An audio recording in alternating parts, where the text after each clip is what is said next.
I've told this story maybe 100 times, and every single time my throat gets tight at the same spot. You'd think after 40 years a man would learn to tell a thing straight through without his voice cracking. I never did learn that. So if I stop somewhere, you'll just have to wait on me. My name is Walter Price. For 31 years I was the station master at Pine Hollow, a little depot town up in the high country of the Montana Territory, back when it was still a territory, and the rails were brand new and most folks who came through were just passing on to someplace they figured was better. The depot was mine to run. The telegraph, the freight ledger, the lamps, the platform. I knew every train by the sound it made coming up the grade, and I knew most every face that stepped off because we didn't get many. Pine Hollow wasn't a place people aimed for. It was a place people landed. The day I want to tell you about was the third week of October. I remember because the larches up on the ridge had all gone gold, the way they do for about 10 days before they let go, and the whole valley looked like somebody had lit it on fire without the smoke. Cold morning. Frost on the platform boards that didn't burn off till near noon. I had my coat on inside the office, and I still had to keep blowing on my hands to work the key. The 11:40 came in on time. That part I remember clear because it almost never did, and I'd told my wife the night before that if the 11:40 came in on time I'd eat my hat. It came in on time. I never ate the hat. She let me off it on account of what happened next. She stepped down off the second car. A young woman, couldn't have been more than 20, 21, and she was dressed for a wedding. Now you have to understand, I'd seen brides come through before. They'd come up to meet a man who'd gone ahead to make a claim, and they'd wear their best, and the man would be standing right there on my platform with his hat in his hands and his neck scrubbed raw. That was a happy thing. I liked those days. This wasn't that. She came down the steps holding her skirt up with one hand so it wouldn't drag, and she had a little carpet bag in the other, and a trunk got set down behind her by the porter. She looked around the platform once quick, the way you do when you're certain you'll see the face you're looking for. And then she looked again, slower, and I watched it happen. I watched the certainty go out of her like a lamp running dry. Nobody was there for her. She stood right in the middle of my platform in her good dress with the lace at the collar, and she just stood. The other passengers went around her. The train let off its steam and pulled out, and the noise of it died away down the grade, and when it was quiet again she was still standing there, and the platform was empty except for the two of us. I came out of the office. I don't always.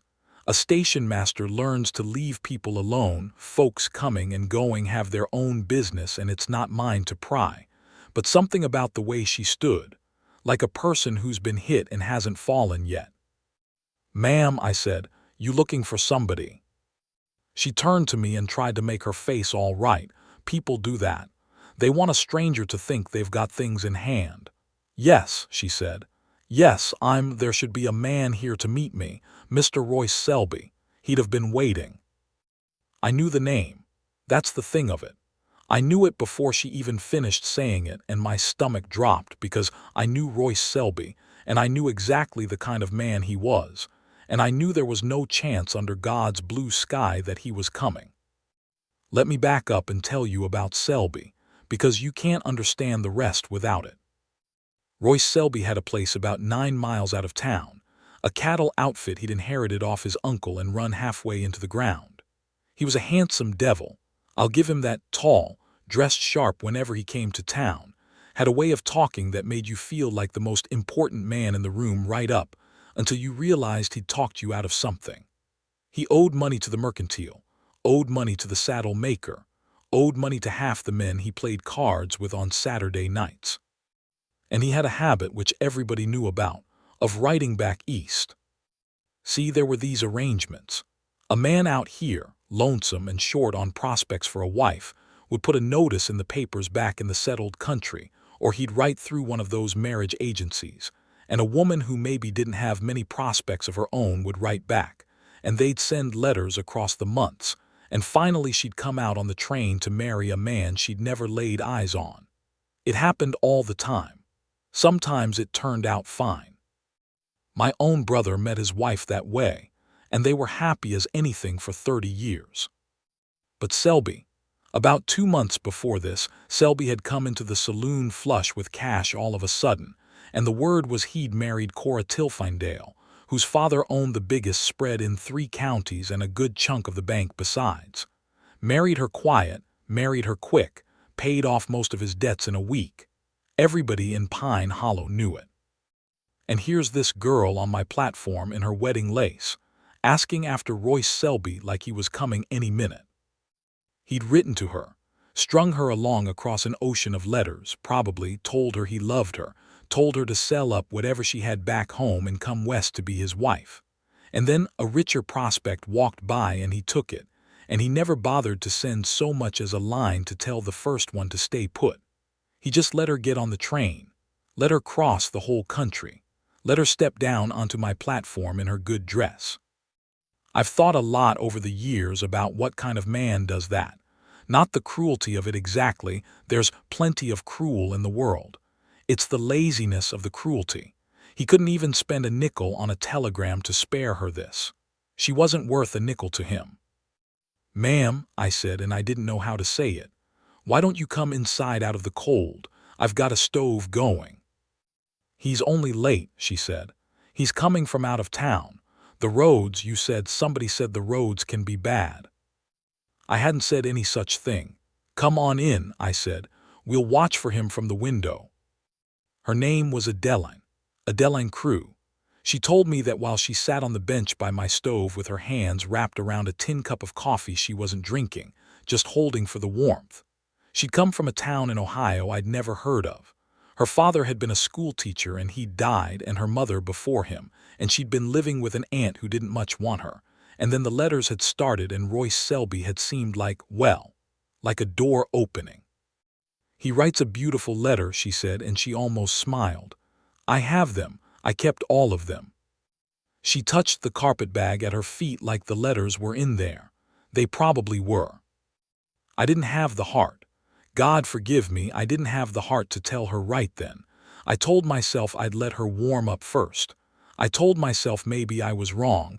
Maybe Selby had 2 cousins both named Royce. Maybe there was some explanation. There wasn't. I just didn't want to be the one. So she waited. She waited through the noon, and the frost finally burned off the platform, and the larches blazed up gold against the dark of the pines, and the depot dog came in and put his head on her knee, and she scratched his ears without seeming to know she was doing it. She waited through the 1 o'clock freight, watching every wagon that came up the road into town, sitting up straight every time, then settling again. And while she waited, the town found out. That's how a small town works. By 2 o'clock, half of Pine Hollow knew there was a bride at the depot waiting on Royce Selby, and they knew Royce Selby wasn't coming, and they came to look. Not to help, to look. The Hartley women walked past the platform twice with their market baskets, slow, peering in my window. 2 of the men from the livery stood across the road pretending to talk and not pretending very well. A boy ran up and pressed his face to the glass until I shooed him. She saw them. She wasn't a fool. She saw the way they looked at her, and she started to understand that they knew something she didn't, and I watched her go from hopeful to frightened to ashamed, all in the space of an afternoon, sitting on my bench by my stove, holding a cup of cold coffee. That's where the mountain man comes in.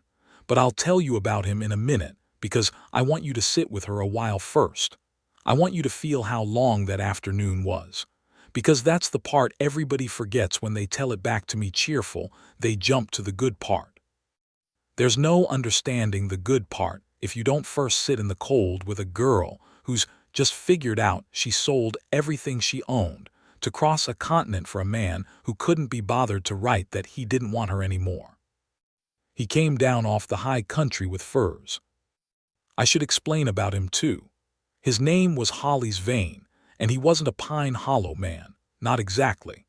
He had a cabin and a trapline up in the country above the timberline, and he'd come down 2 or 3 times a year to trade his furs and his cured hides at the mercantile and lay in flour and salt and powder, and whatever else a man needs to get through a winter alone.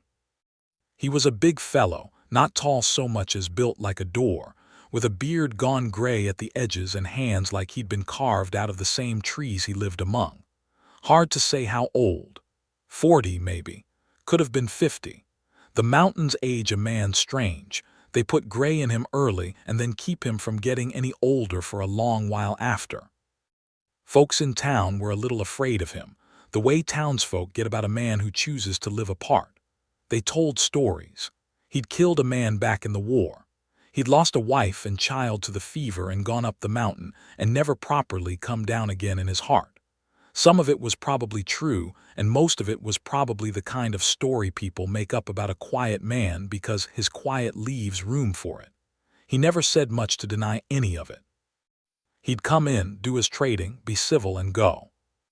He'd brought his furs in that very afternoon. His pack mule was tied at the rail outside the mercantile, which was right across from my depot, and he'd been inside dickering over beaver pelts while all this was going on.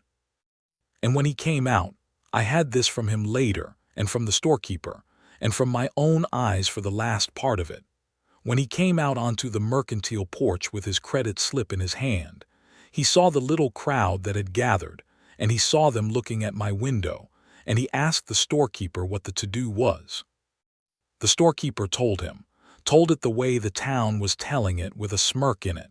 The bride that nobody came for, Selby's leavings. You could practically hear the men chuckling about it. Holly's Vane didn't chuckle. The storekeeper said he just stood there a minute looking across the road at my depot. And then he set his credit slip down on the counter and said he'd be back for his goods, and he walked across the road, through that little knot of gawkers and up onto my platform, and he came in my door. I'll never forget it. Adeline was at the window. She'd given up sitting straight by then. She was just watching the road go empty, and the light was getting long and orange the way it does in October, and that big man filled up my doorway and took his hat off. That's the first thing he did. He took his hat off and he said, in a low, rough voice that didn't sound used to talking, "Ma'am, I beg your pardon." She turned around. I think she thought for half a second that it might be Selby. That hope is a terrible thing. It doesn't know when to die. And then she saw it was a stranger, a great bearded mountain of a man in a buckskin coat that smelled of wood smoke and pine, and the hope went out of her again. "Yes," she said. He turned the hat in his hands. He was nervous, this man the town was scared of. "I don't mean to intrude," he said, "but I expect you've been here some hours, and I expect by now you've started to figure out the lay of things, and I didn't think it right for a person to figure that out alone, with a town full of people watching and not one of them coming through that door." And Adeline, God bless her, she lifted her chin and she said, "I'm only waiting on Mr. Selby. He's late." Hollis looked at her, not unkind, just steady. "Ma'am," he said, very gentle, "Royce Selby married Cora Tillendale 6 weeks back. There's no point in you sitting in the cold for him. I'm sorry to be the one to say it. Somebody ought to have said it sooner." And he looked right at me when he said that last part. I deserved it. I dropped my eyes. The cup fell out of her hands. Didn't break, it was tin, but the cold coffee went all across my floor and she didn't move to mind it. She just sat there and I watched the last of it leave her, the pretending, the hope, all of it, and her face came apart. She put her hands over it, and she cried. Not pretty, not quiet. She cried the way you cry when the bottom drops out of your whole life at once, and you're 1,000 miles from anyone who ever loved you, and you've got no money, and no man, and no plan. And the whole town is standing across the road watching you find out you're a fool. I've heard a lot of crying in my time at that depot. People got bad news off my telegraph wire more than once, and I've handed over more than one of those yellow slips that change a person's life. But I never heard anything like that girl, and I never want to again. Hollis Vane didn't say there. He didn't tell her it'd be all right, because a man like that doesn't lie, and it wasn't all right. He just stood there and let her cry, hat in his hands, and when it finally started to ease off into the kind of crying that's just tired, he crouched down on his heels so he wasn't looming over her, so he was down at her level, and he said, Now listen. I'm going to tell you how it stands and then you can decide what you want and I'll help you do whichever thing it is. You can buy a ticket back east. The eastbound comes through Thursday. If that's what you want, I'll see you've got the fare and I won't hear a word against it. You don't owe me a thing and you'll never have to lay eyes on me again. Or. He stopped. He was a man who weighed his words like they cost him something. Or there's plenty of honest work in this country for a person who's willing. There's the schoolhouse. Old Mr. Price here can tell you they've been wanting a teacher for a year. That was true. I nodded. There's the boarding house needs help. There's 100 ways to make a life out here that don't have a single thing to do with Royce Selby. It's hard country. I won't tell you different, but it's honest and it doesn't care what's happened to you before, and that's more than most places can say. She wiped her face with the heel of her hand. Why, she said, why would you? You don't know me. Holly's was quiet a moment, and then he said something I've carried with me ever since. He said, 12 years ago I lost everything I had in the space of 1 week. Wife, little girl, I won't tell you how, it doesn't matter. And I went up that mountain to die, more or less. I figured the cold would do it eventually and I'd let it. But a man I didn't know, a Crow trapper, name of 2 bears, he found me half froze one March and he didn't have to do a thing about it. I was nothing to him, just a fool white man dying where it was his right to leave me. He carried me back to his camp instead, fed me, kept me till I could stand. And when I asked him why, he didn't have any fancy answer. He just said, because you were down and I was there. Holly stood up off his heels. I was there, he said. That's all. You don't owe me anything for it. That's not how it works. I wish I could tell you she went off with him into the sunset right then and they were married inside the month. That's how the town tells it now, all these years on, and I let them, because it's a prettier story and people want the pretty one. But that's not how it went, and I think the truth is better anyway. She didn't go with him. She took the school teaching. The town council hemmed and hawed about it, of course. A girl with no people, jilted right there on the depot platform. Was she respectable? What would folks think? But the children of Pine Hollow needed a teacher, and Adeline Crew could read and write and figure better than anyone in that valley, her father having been a schoolmaster himself. And in the end the practical won out over the gossip, the way it usually does when there's actual work to be done. She boarded with the widow Ames above the post office. She taught those children for the next 2 years and she was, by every account, the best teacher Pine Hollow ever had or ever would have. And Royce Selby. I'll tell you about Selby because folks always want to know he got his. He didn't, not really. Life's not so tidy. His marriage to Cora Tillendale soured inside a year. Turned out a man who'd marry for money is a hard man to be married to, and her father wasn't the kind to keep bailing out a son-in-law who drank and gambled and chased what he shouldn't. But there came one piece of justice, and I was there for it, and it's the part I think you came to hear. It was the following spring. Selby came into town. He still came in, brazen as you please, like he'd done nothing. And he came to the depot to send a wire, and Adeline happened to be on the platform that same hour, waiting to take delivery of a crate of slates and primers she'd ordered for the school. They came face to face for the first time since the letters. The whole platform sort of held its breath. Selby, and you have to understand the gall of this man, Selby took off his hat and smiled that smile of his and said, "Why, Miss Crew, I heard you'd stayed on. No hard feelings, I hope. A man's circumstances change." And before Adeline could even answer, there was a shadow across the platform boards, and Holly's vein was just there. He'd come down for his spring trading, and he'd been at the mercantile, the way he always was, and he'd seen. He didn't say a word to Selby. He didn't raise a hand to him, and that's important because everyone expected him to, expected a beating, and a beating would have been the small answer. Holly's just stepped up beside Adeline, took his hat off to her the way he had that first day, and said, loud enough for the whole platform to hear, "Miss Crew, your crate's come. Let me carry it for you." And he picked up that heavy crate of slates like it weighed nothing, and he stood there with it, waiting on her, with his back half turned to Selby like the man wasn't even worth facing.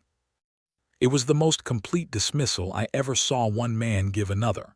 He didn't fight Selby. He just showed him, in front of God and the whole town, that the woman Selby had thrown away like trash was worth a good man's respect, and that Selby himself wasn't worth so much as a word. Selby stood there with his hat in his hand and his smile dying on his face, and then he put his hat back on and went away and sent his wire, and I don't believe he ever spoke to Adeline Crew again as long as he lived. She walked off that platform beside Holly's vein, him carrying her crate of school books, and the two of them talking low, and that was the beginning of it. Not the depot day. This day. The slow way, the honest way, the way a thing grows when it's planted in good ground instead of in a beautiful lie. They didn't rush. He'd come down off the mountain a little more often than his trapping strictly required, and folks noticed, and the children at the school started leaving wildflowers on the schoolhouse step and giggling about it. It took the better part of 2 years. But the spring Adeline turned 24, she married Holly's vein in the little church at Pine Hollow, in a plain gray dress, not the lace one. She'd given that lace dress away to a girl who could use it, said she had no use for it herself, said the woman who'd worn it didn't exist anymore. And she was right. The woman who married Holly's vein wasn't the girl who got off that train. The girl who got off the train was waiting on a man to make her life mean something. The woman who married Holly's had gone and made it mean something all by herself. 2 years of hard teaching in a hard country, and she married him not because she needed saving, but because she'd come to love him. Which is the only good reason there ever is. They had a place down out of the high country, a sensible place with good water, and they had children, and Adeline went on teaching, and Holly's kept his trapline, but he didn't live apart anymore. He'd found his way back down off the mountain at last. I think that's what she did for him, much as what he did for her. People always tell it like he rescued her, but you ask me, they pulled each other back from a cold place. That's the truer thing. I retired from the depot in my 64th year. Adeline came to the little supper they gave me, gray at her own temples by then with her grown children around her, and she hugged me and she said, "You let me sit in your warm office all that afternoon, Mr. Price. I never thanked you proper." And I told her the truth, which was that I'd been a coward that day, that I should have told her sooner, that I'd let a stranger off the mountain do the kind thing I was too soft to do myself. And she held my old hands and she said, "You kept me warm and you didn't let me cry alone. There's no smallness in that." I think about that a great deal now that I'm old. People hear this story and they think it's about the mountain man, the big quiet stranger who stepped forward when no one else would. And he's a fine part of it, Holly's vein, God rest him. He's been gone 12 years now, and there's not a better man been through this valley. But I don't think the story's about him, not really. I think it's about a girl who got off a train into the worst day of her life, with the whole world watching her be a fool, and who didn't get on the next train home, who took a job and made a life and turned a 1,000-mile mistake into the only place she ever truly belonged. The mountain man opened a door for her. That's true. But she's the one who walked through it, and she's the one who built the room on the other side. So when somebody asks me, the way you did, to tell about the abandoned bride who waited at the station with tears in her eyes, I'll tell it. I'll tell it every time, even when my throat gets tight. But I always finish it the same way, and I'll finish it that way for you now. She didn't wait to be rescued. She just waited long enough to find out that the man she'd crossed a country for was never worth the journey, and that the journey had been worth it anyway.